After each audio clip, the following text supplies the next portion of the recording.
Hello बच्चों, good afternoon. देखिए, हम पढ़ रहे हैं चैप्टर प्रोबेबिलिटी। प्रोबेबिलिटी में हम आज पढ़ेंगे बॉयज़ थ्योरम। बॉयज़ थ्योरम जो है ये दो या दो से ज़्यादा जो इवेंट्स होती हैं उन इवेंट्स के लिए हैं। तो देखिए, इसमें इस तरह से होता है कि if E1 E2 En are n non empty event, मतलब इवेंट है और उसमें एलिमेंट भी हैं, which constitute a portion of the sample space S, that is E1 E2 E3 are pairwise disjoint, and E1 union E2 union up to En, इन सब का union S है। 1 2 3 जिनको सबको हमने यूनियन निकाला, सब S के बराबर है।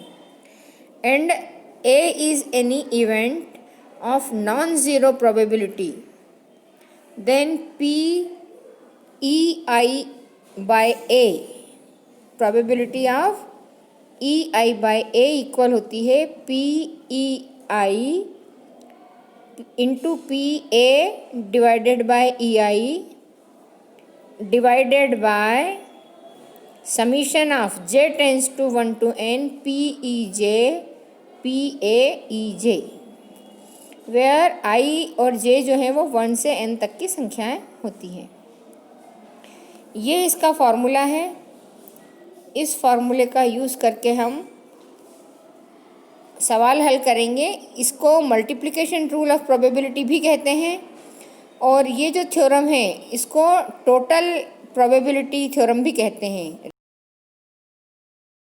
रिजल्ट ऑफ, और बॉयज़ थ्योरम के नाम से भी ये जानी जाती है। अब हमें इस थ्योरम का यूज़ करके आगे के क्वेश्चंस करना है। आज हम करने जा रहे हैं एक्सरसाइज 13.3। अब ये जो 13.3 एक्सरसाइज, इसका देखिए पहला question, an urn contains 5 red and 5 black balls. A ball is drawn at random. Its color is noted and is returned to the urn. Moreover, 2 additional balls of the color drawn are put in the urn, and then a ball is drawn at random. What is the probability that the second ball is red? अब देखिए, सवाल आपको समझ में आ गया होगा। हमारे पास कोई बैग टाइप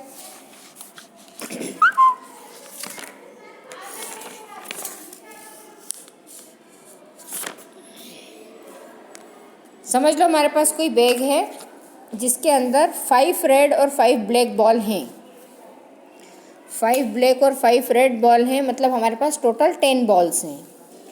अब हमें क्या करना है, उसमें से यदि हम कोई एक रेड बॉल निकालते हैं तो एक रेड बॉल निकालने की probability, let a red ball is drawn, probability of drawn a red ball 5/10, क्योंकि रेड बॉल है 5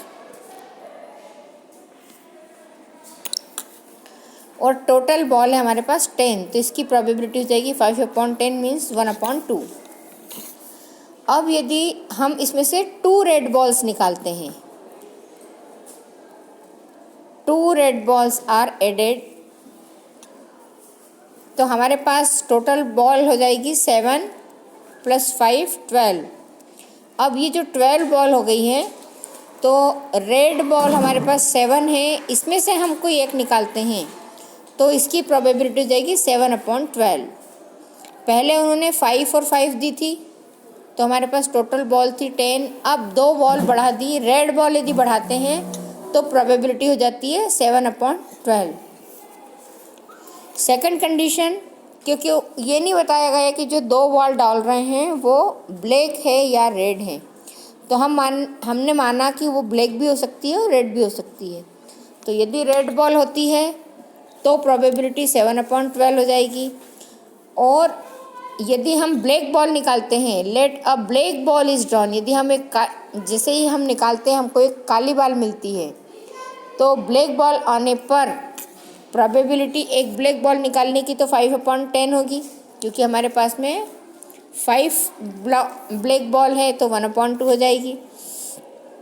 लेकिन यदि जो 2 बॉल हम डाल रहे हैं वो 2 बॉल यदि ब्लैक हुई तब हमारे पास क्या होगा, 5 रेड बॉल और 7 ब्लैक बॉल बचेगी। 5 रेड बॉल और 7 ब्लैक बॉल। अब हमारे पास 5 और 7 12 बॉल्स आ गई। अब बैग में जब 12 बॉल्स हैं तब एक ब्लैक बॉल निकालने की प्रोबेबिलिटी, तब हमारे पास ब्लैक बॉल निकालने की प्रोबेबिलिटी क्या हो जाएगी, 7/12। लेकिन हमें क्वेश्चन में पूछा गया है रेड बॉल निकालने की प्रोबेबिलिटी, मतलब जब हम 2 रेड बॉल डालते हैं तब प्रोबेबिलिटी क्या होगी और जब हम 2 ब्लैक बॉल डालते हैं तब प्रोबेबिलिटी क्या होगी। तो अब यदि हम रेड बॉल निकालते हैं तो अब प्रोबेबिलिटी हो जाती है 5/12, क्योंकि 5 रेड है 7 ब्लैक ज़रूर हो गई है लेकिन 5 रेड है और हमको रेड ही निकालना है, तो 5/12 हो जाएगी। और जो सेकंड बॉल निकालेंगे हम, पहली बॉल निकालेंगे 5/12, सेकंड बॉल यदि हम निकालते हैं तो सेकंड बॉल निकालने के लिए हमारी जो प्रोबेबिलिटी है वो हो जाएगी 1/2 इंटू 7/12 प्लस 1/2 इंटू 5/12। मतलब पहली बॉल जब हमने निकाली तब हमारे पास क्या था, पहली बार जब हमने रेड निकाली थी तब 5/10 हमारी प्रोबेबिलिटी थी और जब 2 बॉल बढ़ा दी थी तो 7/12 हो गई थी। लेकिन दूसरी बार हमने फिर से जब 2 बॉल बढ़ाई तो हमारे पास पहले तो क्या आया,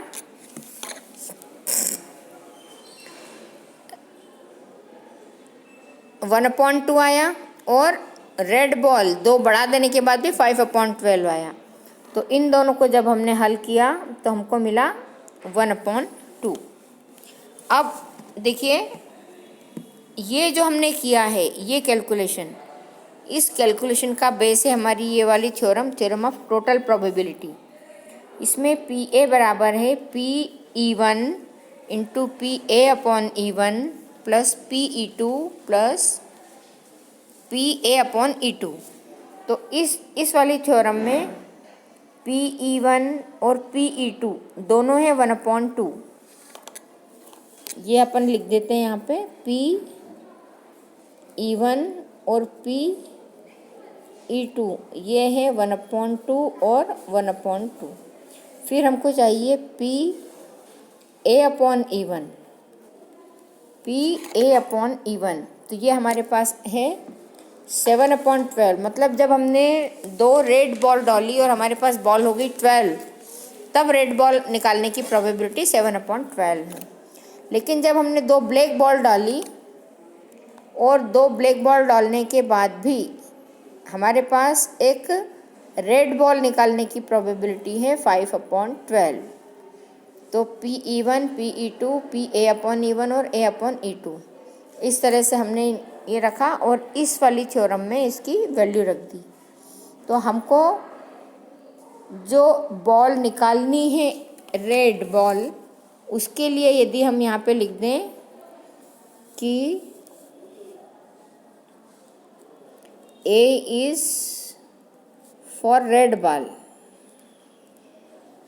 रेड बॉल निकालने के लिए यदि हम A कह रहे हैं तो इसकी प्रोबेबिलिटी क्या हो जाएगी PA, और ये PA हमको फाइंड करना है।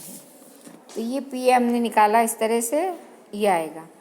तो ये जो हमने निकाला है ये है PA, और ये वाली जो थ्योरम है इस थ्योरम के अकॉर्डिंग हमने इसको निकाला है, जिसको बोलते हैं थ्योरम ऑफ टोटल प्रोबेबिलिटी, या इसी को हम बॉयस थ्योरम कहते हैं। अब देखिए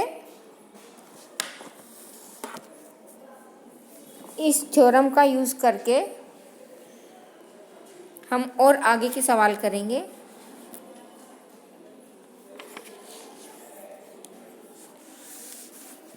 आपको एक और क्वेश्चन दिया गया है, question number 2।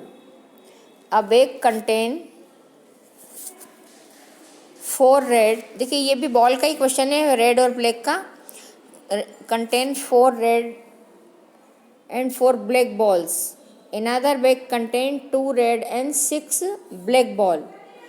One of the 2 bags is selected at random. हमारे पास 2 बैग हैं, एक में 4 रेड और 4 ब्लैक हैं और एक में 2 रेड और 6 ब्लैक हैं। हमको क्या करना है, दोनों में से किसी एक बैग को चुनना है। One of the two bag is selected at random and a ball is drawn from the bag.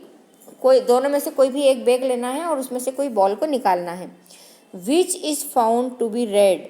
अब हमको रेड बॉल निकले इसकी प्रोबेबिलिटी देखना है। Find the probability that the ball is drawn from the first bag. तो आपको first bag से ही ball निकले और वो रेड बॉल ही हो, इसकी प्रोबेबिलिटी निकालना है।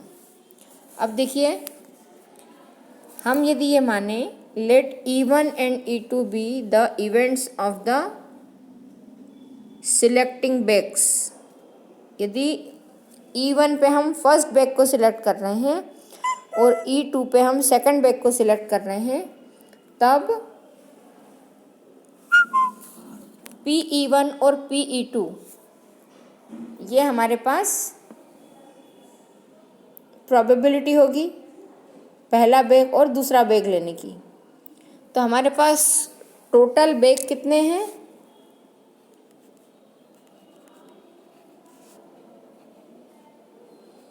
टोटल बैग हैं 2, उनमें से कोई एक लेना है। तो प्रोबेबिलिटी हो जाएगी 1/2। E1 को लेने की प्रोबेबिलिटी भी 1/2 और E2 को लेने की प्रोबेबिलिटी भी 1/2 हो जाएगी। अब दूसरी चीज़ है कि यदि हम रेड बॉल को ले रहे हैं तो A से डिनोट करते हैं रेड बॉल को, A डिनोट्स रेड बॉल। तब हम क्या निकालेंगे, PA, रेड बॉल को लेने की प्रोबेबिलिटी। अब देखिए, फर्स्ट बैग यदि हमने उठाया, मान लो जो हमको उठाना है 2 बैग, उसमें से मान लो हमने फर्स्ट बैग उठाया, तो क्या होगा, first bag contain 4 red and 4 black ball, मतलब 4 और 4 8, टोटल बॉल है उसके पास में 8। और इन 8 बॉल में से कोई एक रेड बॉल उठाने की probability of selecting a red ball from it is 4/8, क्योंकि 4 रेड बॉल है तो 4/8 मतलब 1/2। तो PA/E1 है 1/2। यदि मान लो सेकंड बैग उठाते हैं तो सेकंड बैग में क्या है, 2 रेड बॉल और 6 ब्लैक बॉल हैं। तब इनका 2 और 6 का टोटल भी हो जाएगा 8, मतलब 8 बॉल टोटल्स हैं।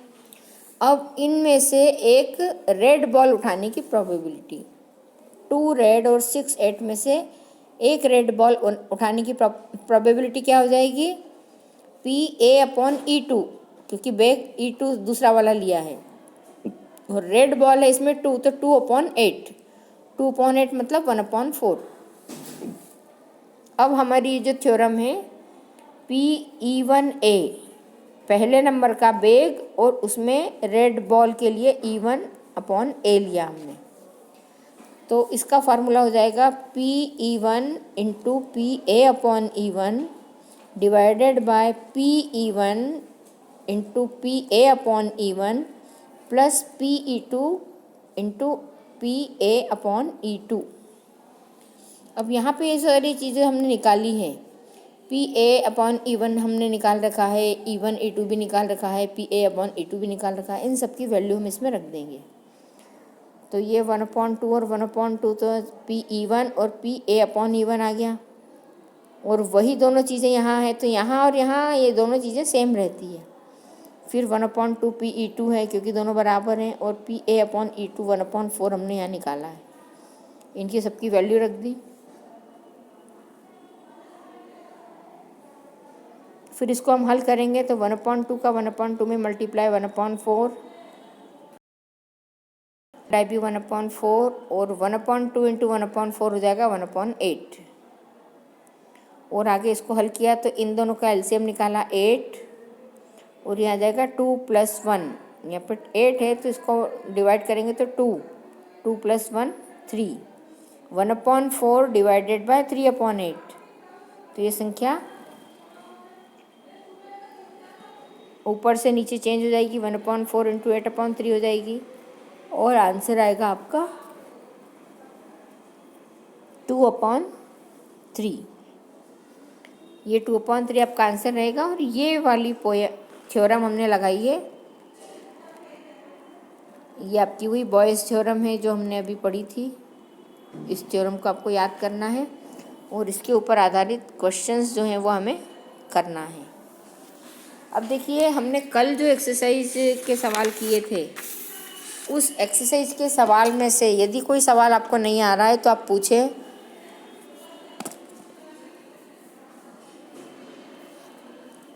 आपका स्कूल भी लग रहा है तो आप डेली स्कूल आएँ।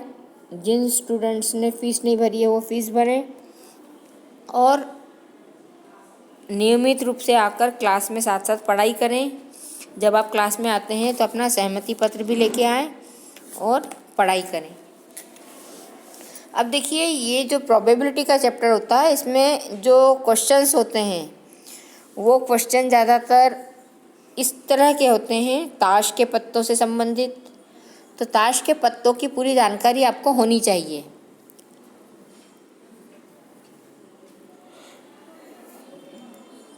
कल भी मैंने आपको बताया था कि ताश में कितनी तरह के कितने पत्ते होते हैं, ब्लैक कलर के, रेड कलर के या अलग अलग शेप के, जो 4-4 पत्तों के सेट होते हैं और इस तरह से 4 सेट बन के 13-13 पत्ते होते हैं। फिर ब्लैक और रेड बॉल, फिर पासा जो फेंका जाता है, जो आपका लूडो या सांप सीढ़ी के खेल में जो डाला जाता है, जिसमें 6 सतह होती है, या किसी सिक्के को उछाला जाता है तो उस सिक्के को उछालने पर हेड आने की प्रोबेबिलिटी और टेल आने की प्रोबेबिलिटी, इस तरह के क्वेश्चन जो है इस चैप्टर में आते हैं। अभी जो हमने 2 क्वेश्चन देखे हैं, दोनों में क्या हुआ है, बैग की बात की गई है। बैग में रेड बॉल और ब्लैक बॉल है, तो कौन सी बॉल को कब कैसे निकालें कि हमको जो शर्त है वो पूरी हो जाए, जिसको भी हम कंडीशनल प्रोबेबिलिटी कहते हैं, तो उसकी शर्तें भी पूरी हो जाए। अब देखिए, अगला जो क्वेश्चन दिया है, अगले क्वेश्चन में दिया है क्वेश्चन नंबर 3 और एक्सरसाइज नंबर है कौन सी आपकी 13.3 का थर्ड क्वेश्चन।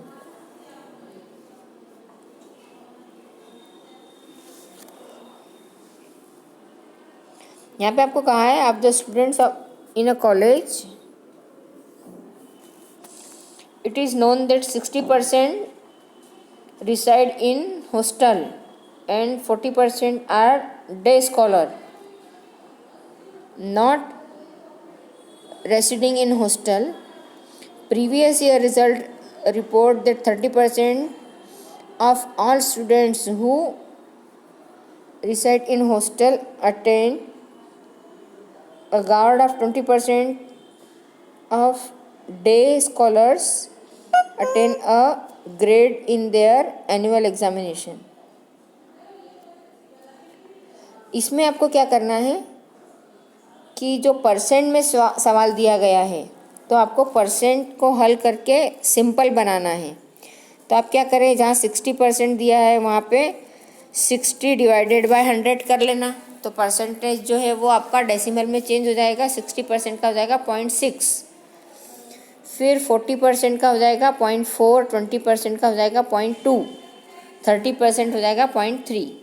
और अब आपका अभी जो अपन ने फार्मूला यूज़ किया है सेकंड क्वेश्चन वाला, उस फार्मूले में ऐसी की ऐसी वैल्यू रख लेना।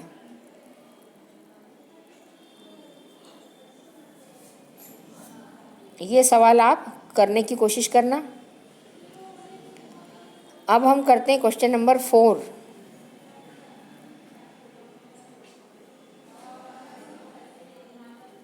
क्वेश्चन नंबर 4 देखिए, अब इसमें दे रखा है आपको, इन आंसरिंग अ क्वेश्चन, ये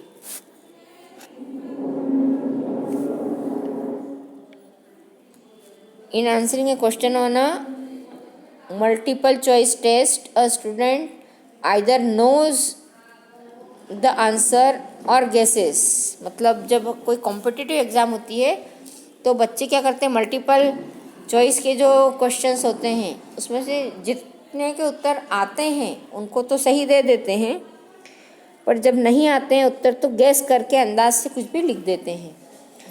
तो क्वेश्चन में उनका कहना है कि स्टूडेंट्स जो हैं उस टेस्ट में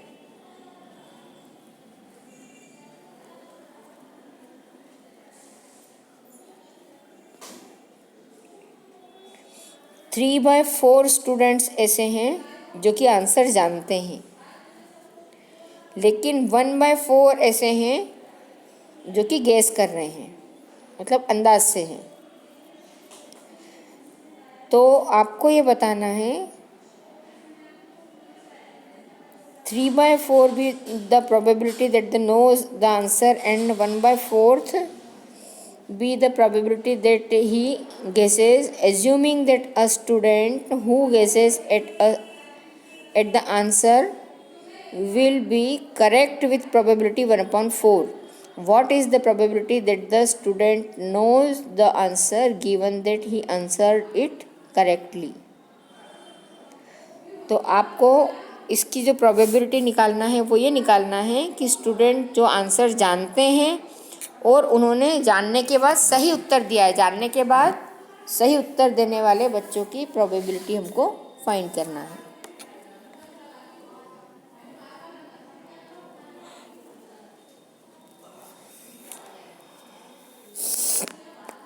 देखिए इस क्वेश्चन में हमको क्या करना है। हमने ये माना let the event E1 is student knows that the answer and E2 he guesses the answer। फिर P E1 3/4 है, E2 1/4 है, तो A is the event that answer is correct। हमारी इवेंट A ऐसी है जिसमें करेक्ट आंसर ही आएंगे, ठीक है। If the student knows the answer, यदि वो आंसर जानता है तो देगा सही उत्तर। तो जानने के लिए हमारे पास E1 इवेंट थी, स्टूडेंट जो जानते हैं उसके लिए उसके A E1, तो ये आपके पास आ जाएगा 1। और यदि स्टूडेंट जो है वो गैस कर रहा है तो क्या होगा PA E2, मतलब गैस करके भी वो सही आंसर दे रहा है। A क्या है, सही आंसर देने की प्रोबेबिलिटी है, तो PA E2 बराबर है 1/4। ये E2 1/4 है, इसलिए हो जाएगा 1/4। अब probability that a student knows the answer given that answer is correct, ऐसी प्रोबेबिलिटी जिसमें कि जो बच्चा जानता है आंसर और वो सही आंसर दे रहा है, उसकी प्रोबेबिलिटी हम निकालेंगे PE1A। E1 मतलब जानने वाला और A मतलब सही answer, PE1A। PE1 into PA/E1 divided by PE1 into PA/E1 plus PE2 into PA/E2। तो अब ये जो हमने लिखा था PE1 था 3/4, यहाँ से लिया हमने, फिर PA/E1 ये यहाँ से लिया हमने, E1 और A/E1। यहाँ पे जो संख्या होती है वो यहाँ पे ऐसी कैसी आ जाती है। ये आपको फार्मूला जब आप याद रखो तब भी कर लेना, तो आपको आसानी हो जाती है कि ये यहाँ पे सेम चीज़ मिलेगी। और यहाँ PE2, तो E2 हमारा क्या है, जो गैस करने वाला है वो E2 है, और गैस करने वाले के लिए हमने निकाला था PE2 1/4, यह हमको दिया गया ही है ये तो। और PA/E2 जो है वो हमने निकाला था A/E2 1/4। तो इस तरह से इनकी सबकी वैल्यू रख दी हमने, 3/4 इंटू 1 यहाँ पे, 3/4 इंटू 1 प्लस 1/4 इंटू 1/4। इसको हल किया हमने, 3/4 यहाँ पे 3/4 प्लस 1/4 इंटू 4 16। फिर हमने इसका LCM लिया, LCM लेके इसको हमने हल किया, तो हल करने पे हमारे पास इसका LCM आएगा 16। और यहाँ पे इसको देखो, यहाँ पे लिखते हैं 3/4 और LCM आ रहा है इसका 16, 4 3 12 प्लस 1, तो ये आपको मिलेगा 3/4 इंटू 12 प्लस 1 13/16, तो यहाँ आके हो जाएगा 16/13। या इसको हम लिख सकते हैं 4 से इसको कैंसिल किया, 4 1 4, 4 4 16, 4 3 12, ये आ जाएगा 12/13। ये इसका हल रहेगा। 12/13 लिखें या आप इसको डेसिमल में चेंज करें। तो इस तरह से हमारा इस क्वेश्चन का ये आंसर होता है। अब इसके आगे के जो क्वेश्चन है वो आप करने की कोशिश करें, और यदि आपको कोई डिफ़िकल्टी होती है तो आप पूछें, और आप साथ साथ कॉपी कंप्लीट करके कॉपी की फ़ोटो भेजते जाएं।